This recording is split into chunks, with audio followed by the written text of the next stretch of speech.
League Two, run-in analysis. It's, as always, complete carnage. Now, there were some matches over the weekend, and 5 of them ended 0-0 in League Two, which is the joint most ever on a single day in the 4th tier, and the most since December 2018.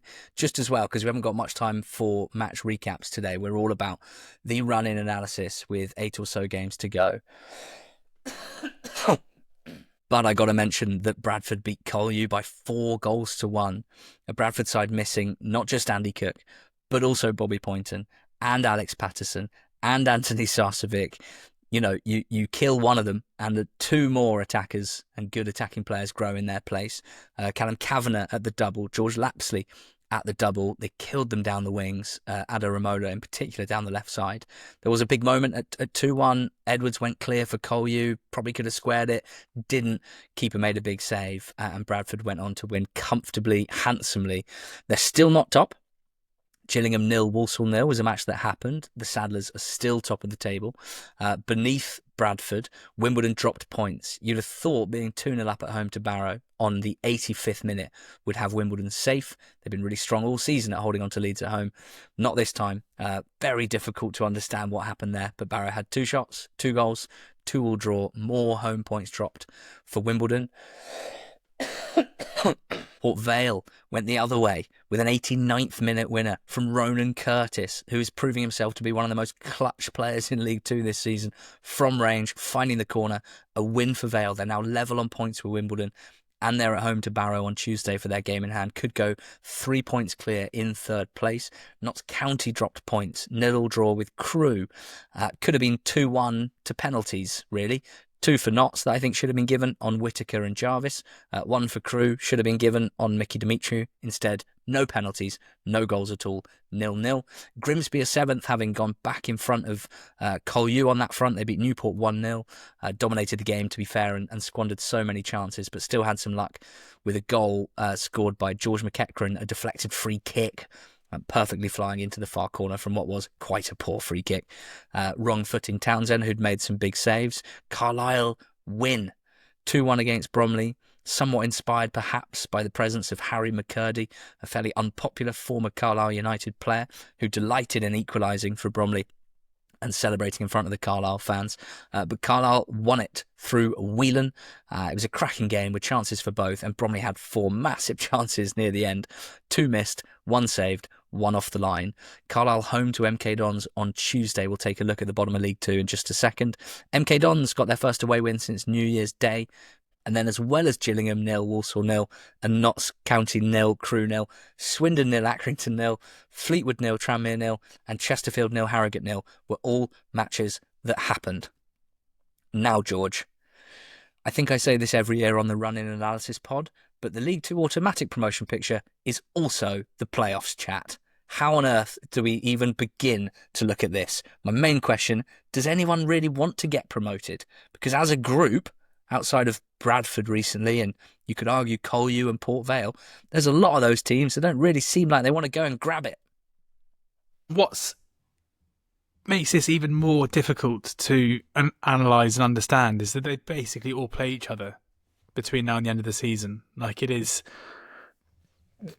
feels like each of these kind of 7 teams currently sitting between 70 and 59 points play at least 2 of the other teams within them. And it just means we're going to have 6 points every weekend. And it makes it so hard to actually make any predictions because it's so tight. Now, Walsall continue to really struggle. I still think they're probably a bit better than their results are. It was Jamil Matt's turn to miss a relatively easy chance in the first half yesterday against Gillingham, albeit at least this time they didn't concede from 25 yards. But their fixtures are pretty grim, given they're struggling to put away some not great teams in the league. You would think that, having to host AFC Wimbledon next up on Saturday, Port Vale the Saturday after that, with a trip to Doncaster in between, like this is going to be the real test for Matt Sadler's, and I've got a feeling that they may not pass it given how much they're struggling at the moment. Bradford and Port Vale and Donny and Wimbledon, to be fair, all look pretty solid. Yes, they may not be able to kind of string together the results consistently, albeit Bradford have done. I think Bradford bouncing back from the disappointment from losing at home to Tranmere with a resounding 4-1 win over Colchester was impressive. I think Bradford will probably win the league. What happens beneath it, I'm not entirely sure. Like with Walsall, you feel like there's every chance they finish champions, and there's every chance they finish fifth from here. Like it's that tight to the top, and it's that hard to predict.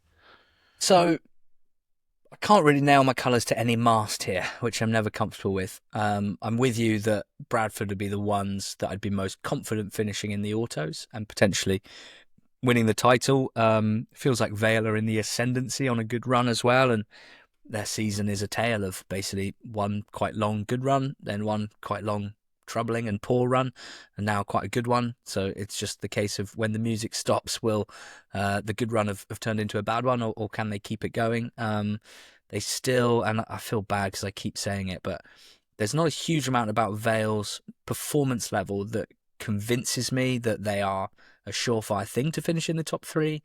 They do have some exceptional individual players, and I think when everyone's fit, that's probably enough for me to think that they will make it. If they beat Barrow on Tuesday night, things will be looking very pretty indeed. They'll be 3 points above Wimbledon in fourth if they win against Barrow. I just can't nail my colours to the Vale mast. Feeling a bit burned by AFC Wimbledon, who it felt like you could be confident in a certain level of performance at home that was leading to a lot of wins at home. And just in the last couple of weeks, they've wobbled on that front. I do just want to say this about Walsall.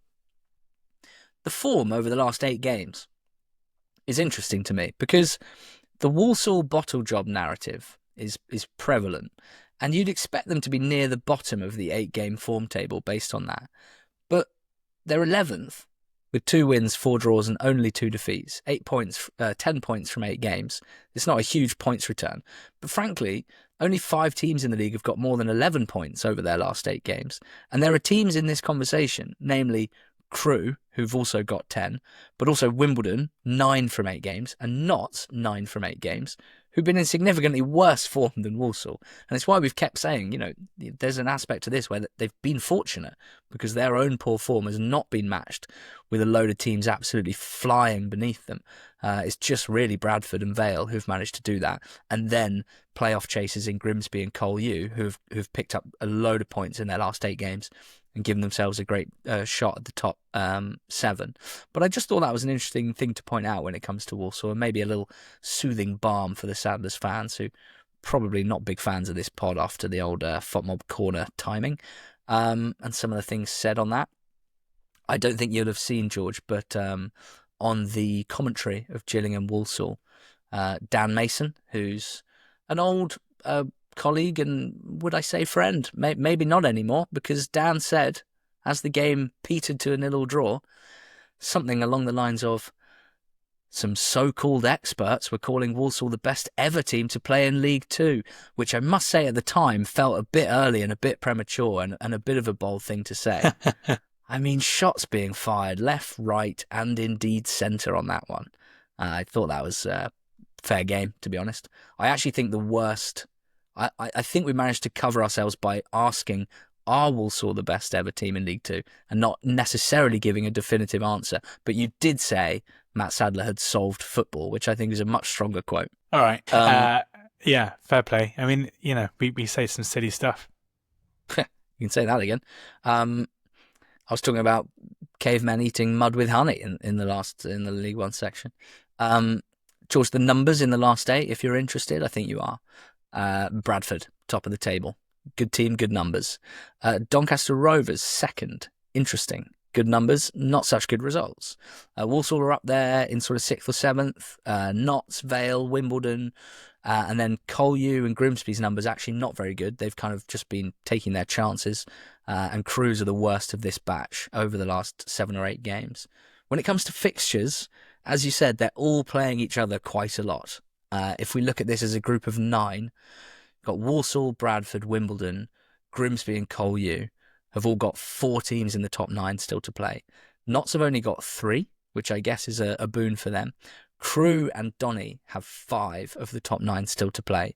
In fact, Doncaster have 6 of 9 remaining games against teams currently in the top 10, including the top 3 still to play at home, which is kind of an interesting one for Donny because, there's an argument that playing the top three teams at home is quite a good opportunity for them to cement themselves as automatic promotion candidates, which they've flirted with all season.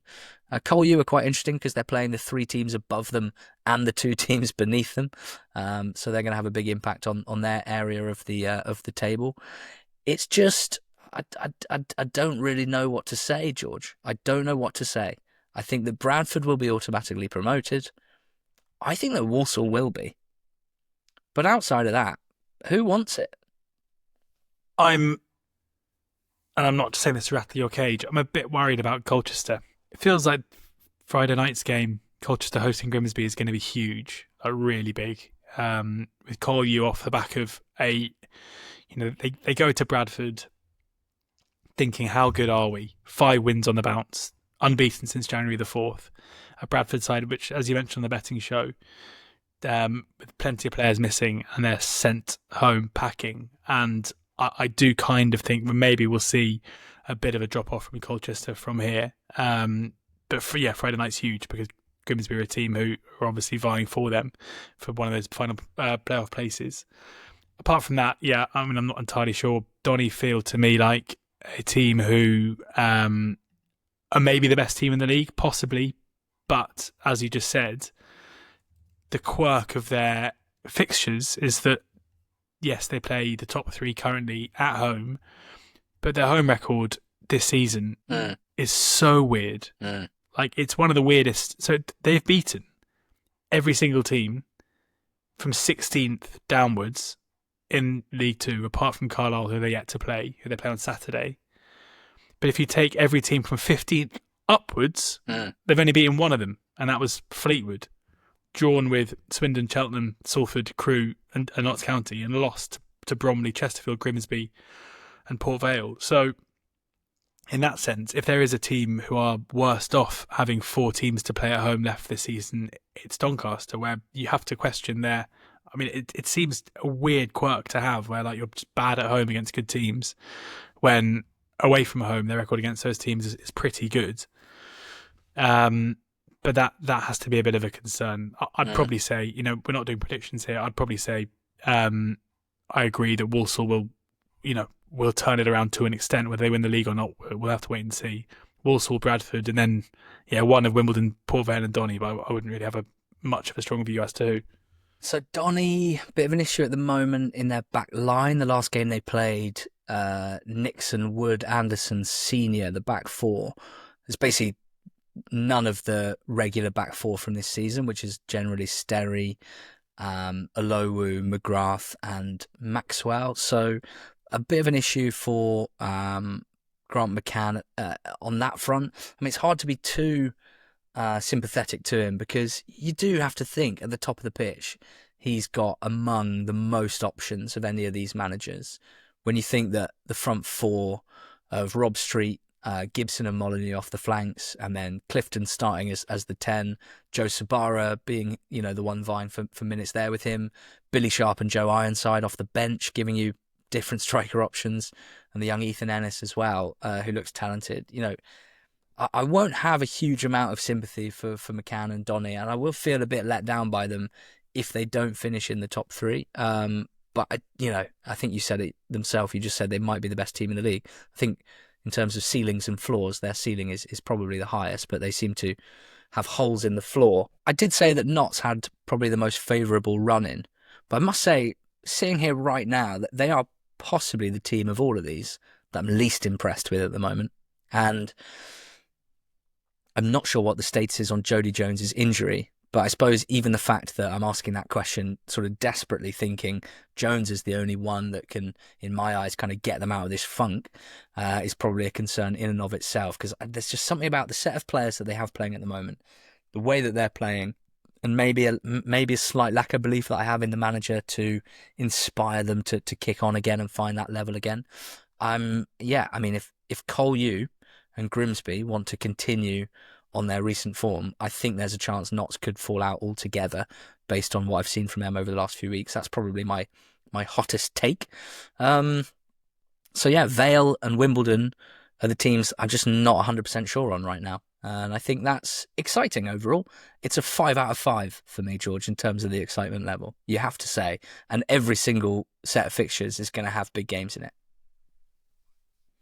Ooh, there was one question I was going to ask you. Oh, no. If you were involved, or your team was involved in this promotion battle, which of these managers would you want in the dugout to get you over the line? Probably the guy that sold football. Sorry? Probably the guy that sold football.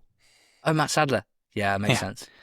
What about Graham Alexander, who's solved football in 2025 since the turn of the year?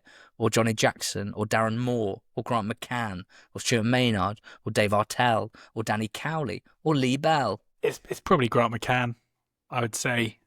He's overseen promotions. He's won a league in League One with Hull, which was pretty competitive at the time. He's a winner, I would say. And yeah, the only thing is, like, this is, we talk about like who's got the experience before, who's done it in the past. Like, I wrote a piece for NTT20.com at the beginning of the season, basically saying that all that stuff was irrelevant. So I don't know why I'm bringing it up now. Great piece. And rookie managers win leagues the whole time. So yeah, why not Johnny Jackson? Because he's as a player, he was a winner, massive experience, charismatic, and he's good. I like him. He's a mate. Yeah, just to back you up a little bit, I think your piece about experience, not being the key driver was a good one. I think there isn't as much correlation rather than being a key driver. However, when you list a group of managers, it's not that weird that your brain takes you to memories of one of them having significant success, right? And therefore feeling a certain kind of way about that. Interesting. Okay, so unpredictable, unbelievable. The playoff picture is mixed in with this, but so impressed with Grimsby over the last month or two. They've done a fantastic job. Cole, you obviously have flown up there as well. There's still, there's such a volatile league. All of these clubs have it in them to string together 4 wins in a row or not win for 4 or 5. And it's just crazy. So there you go. The League 2 segment of the pod over the next couple of weeks is going to be sensational. League 2 relegation, George, Carlisle bottom on 30. Morecambe also on 30. Then a 7-point gap to Tranmere. And then 4 above them, Harrogate and Accrington. Now, Mark Hughes and Carlisle did win on the weekend. They have got a home game on Tuesday night, a winnable home game, no less. And the issue is, as I see it, that Tranmere, 5 unbeaten under Andy Crosby with 2 wins. That's a difficult team to chase down. Yeah, and I think Tranmere are showing themselves. In the championship section, I spoke about how clean sheets are kind of, if you're in a position with a bit of a gap to the relegation zone, clean sheets can be enough. And it kind of feels it's that way for Tranmere at the moment. There is a 7-point gap at the moment, but of course, Carlisle have a game in hand. But even if it's 4, Tranmere will know that if they can keep teams out, and as was the case at Bradford, nick a goal here and there, then that's probably going to see them home and dry. Carlisle go to Morecambe, who by April the 12th you'd think will be relegated, which could help. They go to Accrington, who are playing okay at the moment, but again will have very little to play for. In that sense, it feels like possibly Carlisle are playing a lot of teams that maybe go into the game without much to play for, unlike Tranmere, who host teams such as Doncaster, Crewe, Chesterfield, who, unless things massively change over the next couple of weeks, will absolutely be bang up for it. So hard to say. I mean, I'd still say that Tranmere have the huge edge, but had we recorded this before Saturday, I probably would have said this is all but done. But Carlisle's result, and as you say, a home game against an MK Don side who it's very, very hard to give any reason why you'd anticipate they, despite a good 1-0 win away at Cheltenham last time out, and a much improved performance, you'd still think Carlisle have a huge chance there to get the 3 points. And if they do, then the gap's only 4, and things become a lot more interesting. That's it, isn't it? Excitement rating for this is a 2 out of 5, but if Carlisle win on Tuesday, it becomes a 3 out of 5 for sure. I think I've been positive about Mark Hughes in at Carlisle, so I was a bit surprised and a bit deflated to see that his record is 2 wins, 3 draws and 4 defeats. It's just not enough to get them anywhere near survival. All of those defeats have been by a single goal, and I do maintain that they are significantly more competitive in games than they were previously. If you look at the underlying numbers over the last 8 games. Actually, Aki's of this group of 5 are the best by a pretty big margin. Tranmere's are the next best, but Carlisle and Harrogate, much for muchness beneath that, and Morecambe, second worst in the league, obviously, with Newport, as they have been all season, basically the worst team per the underlying numbers, but obviously sitting very pretty in 16th on 46 Very points. pretty. Before I finished the League Two segment, George, was it a disgrace that I didn't mention Salford City, Chesterfield or Bromley in the playoff chat? For context, Salford are 6 points off the playoffs, but Collier and Crewe are 5 points above them, just outside it. Chesterfield and Bromley are a point back from Salford on 52. So it's funny you say this, because maybe, I just have this nagging suspicion that Salford might go on a run. This is Carl. This is what Carl Robinson does. Late runs into the playoffs. He's just about as good as those as he is really bad runs that see you destroy a really strong position. We've already seen a few of these this season. But a 1-0 win away at Grimsby last time. A fixture list which is pretty kind, where of their away games left, 2 of them are against the current bottom 2. They go to both Morecambe and to Carlisle. Both one in late April, one in early May on final day. So, feasibly both could be relegated by the time they play them, which is massive. They host Gillingham and Accrington, 2 teams who look now safe and unlikely to really challenge. I mean, there are some tough games in there too, but off the back of a 1-0 win away at Grimsby, and given this as a side that not long ago went on a mazy run and winning 5 or 6, it wouldn't shock me if Salford had a say. Having said that, it also wouldn't shock me if they end up finishing 15th. But, Carl is a pretty good manager when he's got something to when he's got maybe expectations are low, but there's a target to aim at. Similarly, I was kind of thinking that Chesterfield might work their way back into it, but there was an absolutely mad drift on them in the betting markets before their game against Harrogate yesterday. And I couldn't see any on Saturday, and I couldn't see anything in the team news to justify it. They were okay in the game. They missed some chances in the second half. Harrogate probably had the better of the first half, and that has set a little flag off in my mind that someone much smarter than me clearly doesn't think they're going to trouble the top 7 here if they're being sent off 10 to 11 at home to Harrogate. Yeah, they've got the manager, the players, and the recent history in them to go on a run. 7 points is a lot to make up. They have got a game in hand over the teams in 6th, 7th, 8th and 9th. And they've got the fixtures. They play the bottom 2 at home. They also play Tranmere away and Accrington away at a time where Aki should be, cigars in mouth. They play Gills at home. They play Barrow away next weekend. Not an easy fixture, but winnable for sure. They play Fleetwood at home. And then their 2 toughest fixtures are away at Wimbledon and home to Bradford in the space of 3 days over Easter weekend. So, yeah, I guess the way I would frame it with Chesterfield is they're 7 points off the playoffs right now. When they get to Easter weekend, I would expect it to be more like 4 based on the fixtures that they have. And if it is, and if they can rise to the challenge against Bradford and Wimbledon over Easter, that could set up quite an exciting finish. So as you can tell, we are, as ever, bamboozled by League Two, but in love with League Two. I hope you've enjoyed this absolute mess of a run-in analysis. It'd be great to hear from you and see what you think. If you've got any really strong stances, particularly which team are definitely winning automatic promotion, and don't say Bradford because we've already said that. It'd be great to hear from you. Otherwise, just a big thank you to listening to the podcast. We'll be back again second half of the week with a betting show, and we just hope that you'll join us for the run-in because these are the best months of the season basically. So if you've got to March and you've been listening every week, it's about to get really, really good. Cheers, go well.